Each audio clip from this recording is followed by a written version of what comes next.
आप इतनी ज्यादा मेहनत करते हो, पैसा बचाते हो, उसे इन्वेस्ट करते हो, लेकिन अगर रिटायरमेंट के बाद आपको अपना बैंक अकाउंट खाली मिलेगा तो आपको कैसा लगेगा। आज की इस वीडियो में हम इसी प्रॉब्लम के बारे में बात करेंगे और उसके सॉल्यूशन के बारे में भी बात करेंगे। First, inflation. आज के 1 लाख रुपए की वैल्यू 20 से 25 साल बाद सिर्फ 15 से 20 हजार रुपए ही रह जाएगी। लोग सेविंग अकाउंट और एफडी अकाउंट में पैसा रखते हैं। अगर आज आपका महीने का खर्च 50 हजार रुपए है तो आज के 25 से 30 साल बाद आपको कम से कम महीने का 2 से 4 लाख रुपए चाहिए सेम लाइफस्टाइल के लिए। लोग ब्लाइंडली एसआईपी करते हैं ये सोच के कि वो कभी ना कभी तो करोड़पति बन ही जाएंगे, लेकिन फ्यूचर में उस 1 करोड़ रुपए की वैल्यू उतनी नहीं रहने वाली है जितनी की वो आज है। ज्यादातर इंडियंस अपना पैसा एफडी, एलआईसी और पीपीएफ जैसे इन्वेस्टमेंट इंस्ट्रूमेंट्स में ही रखते हैं, जहां सिर्फ इतने रिटर्न ही मिलते हैं जितना तो इन्फ्लेशन रेट भी है। इंडिया में लाइफस्टाइल इन्फ्लेशन, एजुकेशन इन्फ्लेशन और हेल्थ इंश्योरेंस तो 10% से भी ज्यादा है। लाइफ एक्सपेक्टेंसी भी बढ़ रही है, जिसके चलते लोग लंबा जिएंगे, जिसके चलते लोगों को बड़ा रिटायरमेंट कॉर्पस चाहिए। 90% से भी ज्यादा इंडियंस के पास ना तो सफिशिएंट अमाउंट का रिटायरमेंट कॉर्पस है और ना ही उनके पास इन्फ्लेशन बीटिंग इन्वेस्टमेंट इंस्ट्रूमेंट्स है। इसलिए रिटायरमेंट के बाद भी ज्यादातर इंडियंस को फाइनेंशियली अपने बच्चों पर ही डिपेंड होना होगा। सेकंड, सेविंग कल्चर का खत्म होना। पहले के लोग अपनी कमाई का 30 to 50% तक भी पैसा सेव कर लेते थे, लेकिन आज तो महीने का 5 से 10% भी बचाना बहुत मुश्किल है। Credit card, EMI, lifestyle expenses ने सेविंग हैबिट्स को डिस्ट्रॉय कर दिया है। हमारे पेरेंट्स के टाइम पर सेविंग करना एक प्राइड था, लेकिन अब ओवर स्पेंडिंग और शो ऑफ एक स्टेटस सिंबल बन गया है। आज की जनरेशन कंज्यूमरिज्म और इंस्टेंट ग्रेटिफिकेशन पर जी रही है। यूथ अपना 40 to 60% इनकम लाइफस्टाइल अपग्रेड में उड़ा रहे हैं, जिसके चलते वो सफिशिएंट अमाउंट की सेविंग और इन्वेस्टमेंट नहीं कर पाते हैं। थर्ड, रिटायरमेंट प्लानिंग के बारे में ना सोचना। ज्यादातर इंडियन सोचते हैं कि हमें रिटायरमेंट के बाद हमारे बच्चे संभाल लेंगे और थोड़ी बहुत पेंशन मिल जाएगी, लेकिन आज ज्यादातर प्राइवेट और गवर्नमेंट जॉब्स में पेंशन खत्म ही हो गई है और फैमिली डिपेंडेंसी खतरनाक है। आजकल के बच्चे फाइनेंशियल स्ट्रेस और न्यूक्लियर फैमिलीज के चक्कर में पेरेंट्स को फाइनेंशियली सपोर्ट नहीं कर पा रहे हैं। और रिटायरमेंट प्लानिंग की बात करें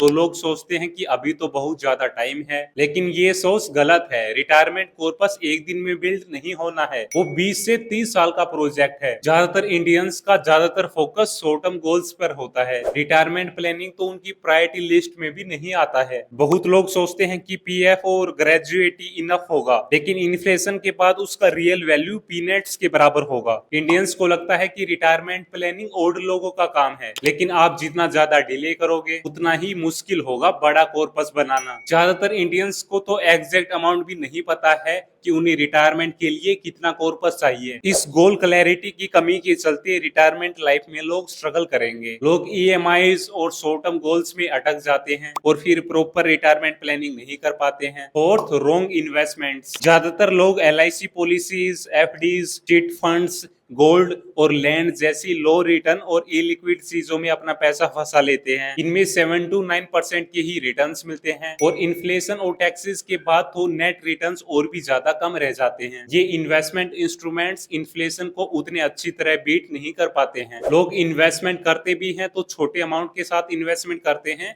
और लेट इन्वेस्टमेंट करना शुरू करते हैं और अपनी इन्वेस्टमेंट को लंबे टाइम तक होल्ड भी नहीं कर पाते हैं। लोग अक्सर नॉमिनल रिटर्न्स देखते हैं, रियल रिटर्न्स नहीं। रियल रिटर्न्स का मतलब है नॉमिनल रिटर्न्स में से टैक्सेस और इन्फ्लेशन माइनस कर देना। लोग गारंटीड रिटर्न्स देने वाले इन्वेस्टमेंट इंस्ट्रूमेंट्स में भी पैसा इन्वेस्ट करते हैं। उनमें आपको सेफ्टी तो मिलेगी, लेकिन अच्छे रिटर्न्स नहीं मिलेंगे। लोग एफएनओ, पेनी स्टॉक्स और गेट रिच क्विक स्कीम में अपनी कैपिटल का परमानेंट लॉस करा लेते हैं। वो अपनी इन्वेस्टमेंट में प्रॉपर रिस्क मैनेजमेंट और प्रॉपर डाइवर्सिफिकेशन भी नहीं करते हैं। फिफ्थ, शॉर्ट टर्म सोच का होना। रिटायरमेंट प्लानिंग बहुत लॉन्ग टर्म का गेम है, इसलिए ज्यादातर लोग इसे पोस्टपोन कर देते हैं। इंडियंस तब तक रिटायरमेंट प्लानिंग करना शुरू नहीं करते हैं जब तक कि उनकी एज 40 या 50 ना हो जाए, और तब तक तो कंपाउंडिंग का गोल्डन पीरियड खत्म हो चुका होता है। फिर उसके बाद बड़ा रिटायरमेंट कॉर्पस बनाना बहुत मुश्किल है। ज्यादातर इंडियंस शॉर्ट टर्म में ही सोचते हैं। सैलरी आ गई, खर्च कर दी, क्रेडिट कार्ड स्वाइप कर दिया,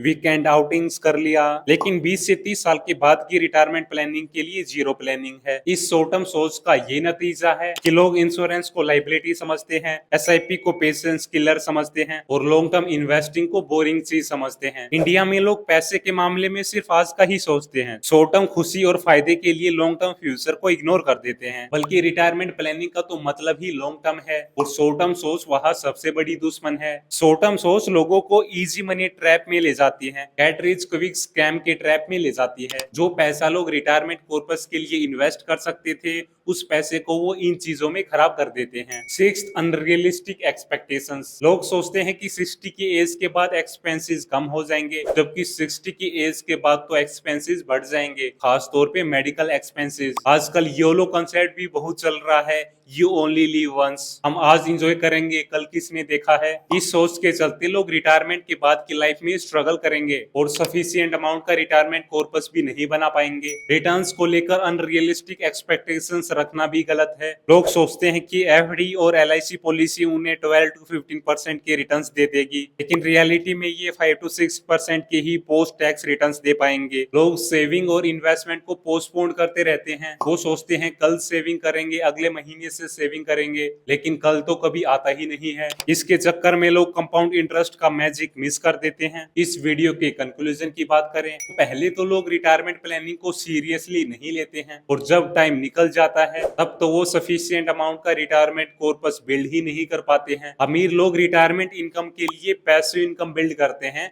वो एसेट्स बिल्ड करते हैं जो उन्हें रिटायरमेंट के बाद की लाइफ में पैसिव इनकम दे। लेकिन मिडिल क्लास लोग तो सिर्फ सैलरी पे ही सर्वाइव करता है। सैलरी बंद होने के बाद पैसा कहाँ से आएगा, इसकी जीरो प्लानिंग है, इसका कोई भी प्लान नहीं है। सो आप जितना जल्दी हो सके उतना जल्दी रिटायरमेंट कॉर्पस बिल्ड करने के लिए इन्वेस्टमेंट करना शुरू कर दो और उसके साथ साथ इमरजेंसी फंड जरूर बना लो और हेल्थ इंश्योरेंस और टर्म इंश्योरेंस जरूर ले लो, ताकि फाइनेंशियल और मेडिकल इमरजेंसी में आपको रिटायरमेंट कॉर्पस ना तोड़ना पड़े। आप ऐसे ही वैल्यूएबल कंटेंट के लिए मुझे फॉलो करें। वैल्यूएबल कंटेंट को अपने दोस्तों के साथ जरूर शेयर करें।